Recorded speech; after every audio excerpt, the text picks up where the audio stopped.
আকাশবাণী কলকাতা। স্থানীয় সংবাদ পড়ছি Sudip Basu.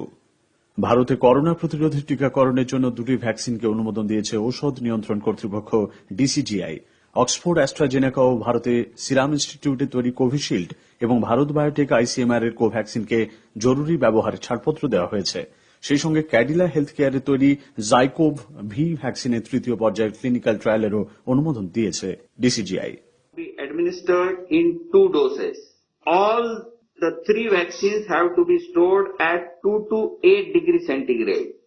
After adequate examination, the CDSCO has decided to accept the recommendations of the expert committee, and accordingly, vaccines of Messrs. Serum and Bharat Biotech are being approved for restricted use in emergency situation, and permission is being granted to Messrs. Cadila Healthcare for conduct of phase 3 clinical trial in India. উল্লেখ্য, গতকালই দ্রুত corona টিকা ছাড়পত্র দেওয়ার জন্য ডিসিজিআর কাছে সুপারিশ করে বিশেষজ্ঞ কমিটি। দেশে 3 কোটি সামনের সারির করোনা যোদ্ধাকে বিনামূল্যে টিকা দেওয়ার কথা আগেই জানিয়েছিলেন কেন্দ্রীয় স্বাস্থ্যমন্ত্রী ড হর্ষবর্ধন। প্রধানমন্ত্রী নরেন্দ্র মোদী করোনা ভ্যাকসিন হাতে আসায় বৈজ্ঞানিক ও চিকিৎসক সহ সামনের সারির যোদ্ধাদের ধন্যবাদ জানিয়েছেন। এক টুইটে তিনি লেখেন, জোড়া ভ্যাকসিনের অনুমোদন দেশবাসীর পক্ষে অত্যন্ত গর্বের। আত্মনির্ভর ভারত গঠনে এই পদক্ষেপ দেশকে আরও এগিয়ে দেবে বলে তিনি উল্লেখ করেন। দেশে করোনায় দৈনিক সংক্রমণ ও মৃত্যুর সংখ্যা আজ কিছুটা কমেছে। কেন্দ্রীয় স্বাস্থ্য মন্ত্রকের আজ সকালে তথ্য অনুযায়ী গত 24 ঘণ্টায় নতুন করে সংক্রমিত 18,177 জন। গতকাল এই সংখ্যা ছিল 19,078। এই নিয়ে মোট আক্রান্তের সংখ্যা বেড়ে হল 1,23,965 জন। একই সময়ে 20,923 জন সুস্থ হয়েছেন। গত একদিনে প্রাণ হারিয়েছেন 217 জন করোনা রোগী। গত 24 ঘণ্টায় রাজ্যে দৈনিক করোনা সংক্রমণের হার উল্লেখযোগ্যভাবে হ্রাস পেয়েছে। এই সময় নতুন করে 863 জন করোনায় সংক্রমিত হওয়ায় এখনো পর্যন্ত মোট 5,54,079 জন এই ভাইরাসে সংক্রমিত হলেন। 5,33,305 জন সুস্থ হয়ে উঠেছেন। সুস্থতার হার আরও কিছুটা বেড়ে হয়েছে 96.25%। হৃদরোগে আক্রান্ত বিসিসিআই সভাপতি প্রাক্তন ক্রিকেটার সৌরভ গাঙ্গুলির অবস্থা স্থিতিশীল বলে চিকিৎসকরা জানিয়েছেন। সকালেও তিনি হালকা খাবার খেয়েছেন।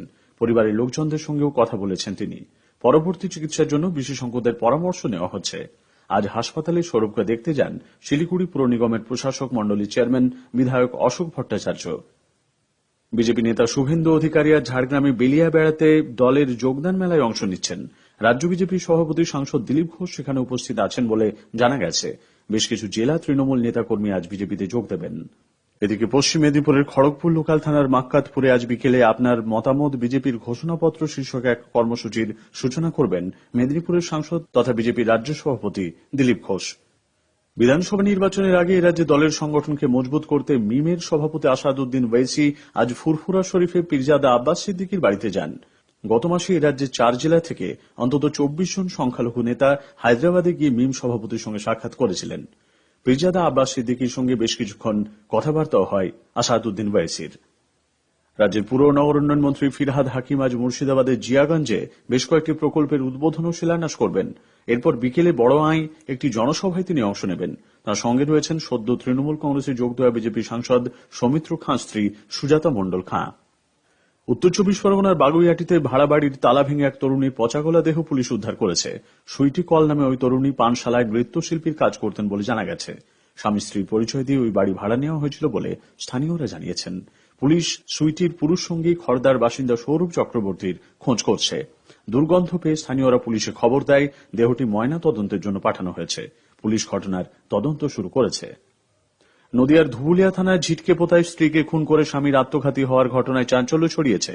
পারিবারিক অশান্তির কারণে এই ঘটনা বলে পুলিশের প্রাথমিক অনুমান। জানা গেছে, বচসা চলাকালীন স্বামী লক্ষণ বিশ্বাস স্ত্রী অনিমার মাথায় ভারী জিনিস দিয়ে আঘাত করে। তারপর নিজেও তিনি আত্মঘাতী হন। জানুয়ারির শুরুতে কলকাতা সহ রাজ্যে সর্বত্র শীতের আমেজ উপভোগ করছেন মানুষ। আলিপুর আবহাওয়া দপ্তর সূত্রে জানানো হয়েছে, আজ দিনে সর্বনিম্ন তাপমাত্রা রেকর্ড করা হয়েছে 13.1 ডিগ্রি সেলসিয়াস, স্বাভাবিক। সর্বোচ্চ তাপমাত্রা 26 ডিগ্রির আশেপাশে থাকার সম্ভাবনা। আইএসএল ফুটবলে গোয়ার তিলক ময়দানে এসসি ইস্ট বেঙ্গল আজ ওড়িশা এফসির মুখোমুখি হচ্ছে। খেলা শুরু হবে বিকেল 5টায়। 7 ম্যাচে 3 পয়েন্ট নিয়ে এসসি ইস্ট বেঙ্গল লিগ তালিকার 10ম স্থানে রয়েছে।